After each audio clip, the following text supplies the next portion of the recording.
भारत की राजनीति में इन दिनों सिर्फ एक ही बवाल चल रहा है। ये बवाल शब्दों का है।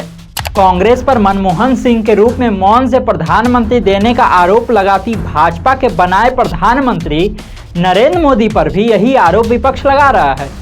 विपक्ष का कहना है कि प्रधानमंत्री नरेंद्र मोदी यूं तो बोलते रहते हैं लेकिन मुद्दों की बात नहीं करते। प्रधानमंत्री से मुद्दे पर बुलवाने के लिए कांग्रेस ने लोकसभा के मानसून सत्र में अविश्वास प्रस्ताव भी ला दिया।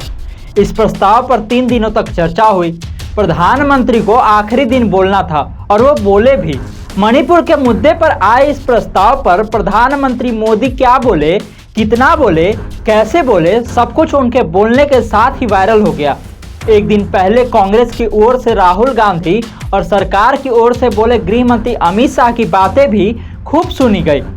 लेकिन पीएम मोदी, गृह मंत्री अमित शाह और कांग्रेस नेता राहुल गांधी की बातें संसद से लेकर अलग अलग मुद्दों पर हम सभी सुनते ही रहते हैं। आज के पंच तत्व में हम आपको उन नेताओं के बारे में बताने जा रहे हैं जो यदा कदा ही बोलते सुने जाते हैं, लेकिन संसद सत्र में उन्होंने अपने बोलने की कला और बोलने के दौरान अपने शब्दों से सबको मुरीद बना लिया। पक्ष विपक्ष से इतर इन नेताओं की बातें और उनकी बातों का मतलब आज के पंच तत्व में हम आपको बताएंगे। लेकिन उससे पहले नमस्कार, आप देख रहे हैं पंच तत्व और मैं हूं आपके साथ अनिकेत पाठक।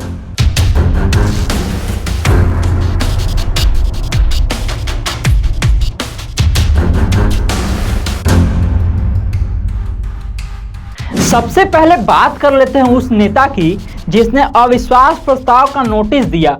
असम की कलियाबोर लोकसभा सीट से 2014 में पहली बार संसद पहुंचे गौरव गोगोई 2019 में भी सांसद चुने गए।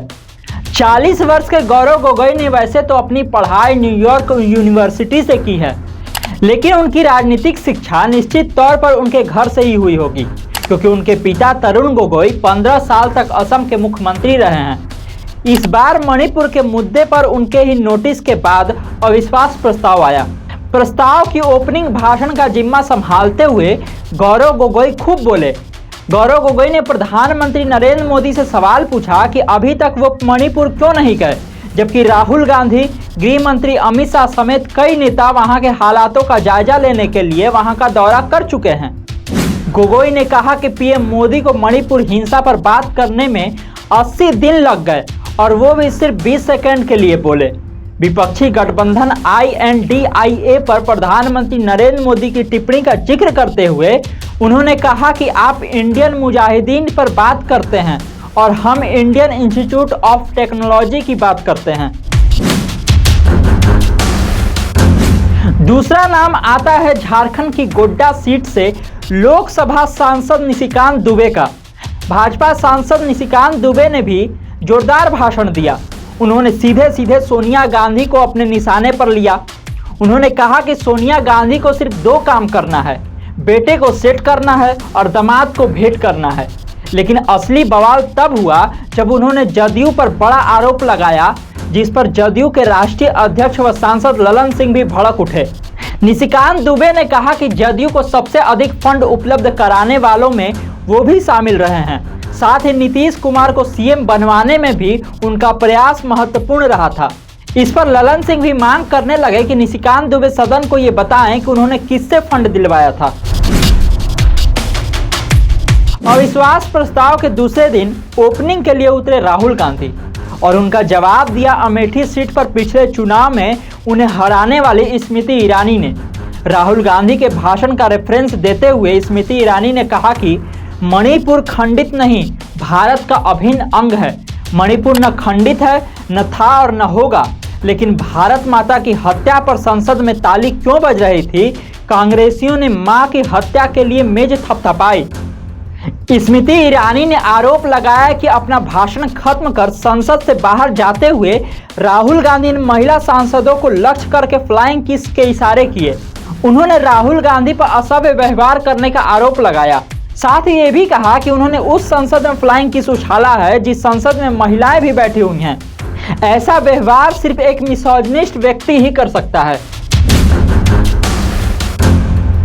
बिहार में नीतीश कुमार की मजम्मत और केंद्र में मोदी सरकार की तारीफ करते कभी नहीं थकने वाले बिहार के जमुई सीट से सांसद चिराग पासवान ने भी लोकसभा में मोदी सरकार के खिलाफ आए अविश्वास प्रस्ताव पर मोदी सरकार की तारीफ करते हुए बिहार के सीएम नीतीश कुमार पर हमला किया। उन्होंने कहा कि नीतीश कुमार को बिहार की जनता ने रिजेक्ट कर दिया है, तो उन्हें देश की जनता कैसे अपनाएगी। 2018 में विपक्षी दल यही बातें कर रहे थे। 2019 में हमें 2014 से बड़ा जनादेश मिला। 2023 में फिर से यही हो रहा है। 2024 में हम सबसे बड़ा जनादेश लेकर आएंगे और बिहार की तो 40 की 40 सीटें एनडीए को ही मिलेगी। अविश्वास प्रस्ताव के दौरान मोइत्रा को कैसे भूल सकते हैं। महुआ मोइत्रा ने जोरदार भाषण दिया और कहा कि पीएम आखिरी दिन आएंगे और बस सबकी धज्जियां उड़ाकर जाएंगे। महुआ ने कहा कि मणिपुर का मामला अलग है, यह एक समुदाय के खिलाफ हेट क्राइम का मामला है। इस तरह का सिविल वार हाल के समय में भारत में कहीं नहीं देखा गया। 65,000 FIR 3 महीने में हुई, 60,000 लोग विस्थापित हुए, ऐसा कहीं नहीं हुआ। मणिपुर पर सरकार पर बरसते हुए महुआ ने मोदी सरकार पर देश को बांटने का आरोप शायराना अंदाज में लगाया।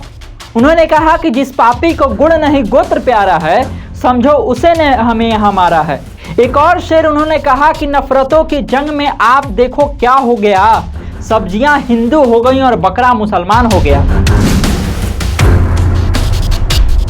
एक और नेता हैं असदुद्दीन ओवैसी।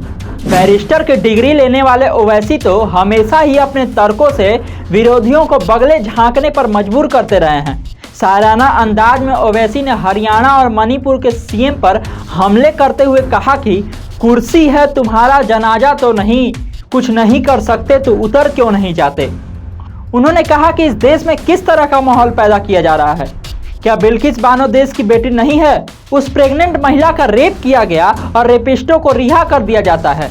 समस्या बॉर्डर पर नहीं, दिल्ली में है। एक तरफ चौकीदार बैठा है तो दूसरी तरफ दुकानदार। साथ ही यह भी कहा कि पाकिस्तान में कुलभूषण जाधव सालों से बंद है, लेकिन मोदी सरकार उसे भूल चुकी है। 1 साल से कई अफसर बंद हैं, सरकार उन्हें भूल चुकी है। ओवैसी ने हरियाणा हिंसा का मुद्दा भी उठाया और आरोप लगाया कि नूह में मुसलमानों को निशाना बनाया जा रहा है। अविश्वास प्रस्ताव के तीसरे और आखिरी दिन केंद्रीय मंत्री ज्योतिरादित्य सिंधिया का भी भाषण हुआ। सिंधिया के भाषण पर तो बाद में बात करेंगे। सबसे पहले ये बताना जरूरी है कि 2018 में जब विपक्ष की ओर से आए अविश्वास प्रस्ताव के दौरान राहुल गांधी मोदी सरकार को घेर रहे थे, तो उस वक्त सिंधिया राहुल गांधी की बगल में बैठकर उन्हें उत्साहित कर रहे थे। खैर, अब बात और हवा दोनों बदल चुकी है। सिंधिया भी बदल चुके हैं, कांग्रेसी सिंधिया भाजपाई हो चुके हैं। इस बार अविश्वास प्रस्ताव पर चर्चा करने के दौरान ज्योतिरादित्य सिंधिया ने कांग्रेस से सवाल करते हुए कहा कि ये लोग जिस मौन व्रत की बात कर रहे हैं, तब कहाँ थे जब 1993 में मणिपुर में 750 लोगों की हत्या कर दी गई थी। 2011 में मनमोहन सिंह मौन क्यों थे। विपक्ष पर हमला बोलते हुए ज्योतिरादित्य सिंधिया ने कहा कि मणिपुर में जो हुआ है वो निंदनीय है, लेकिन कश्मीर में जब कत्लेआम हुआ तब क्यों मौन थे। जब बंगाल हिंसा की आग में जल रहा था तब ये क्यों मौन थे। राहुल गांधी पर निशाना साधते हुए उन्होंने कहा कि भारत को अलग अलग टुकड़ों में देखने का विचारधारा आपकी है, हमारी नहीं। कांग्रेस कहती है कि नफरत की दुकान में मोहब्बत की दुकान लगाएंगे। इसकी दुकान भ्रष्टाचार, झूठ, तुष्टीकरण, अहंकार की दुकान है। यह केवल दुकान का नाम बदलते हैं, लेकिन सामान वही रहता है। इस तरह की खबरों को देखने के लिए आप देखते रहिए पंचतत्व। धन्यवाद।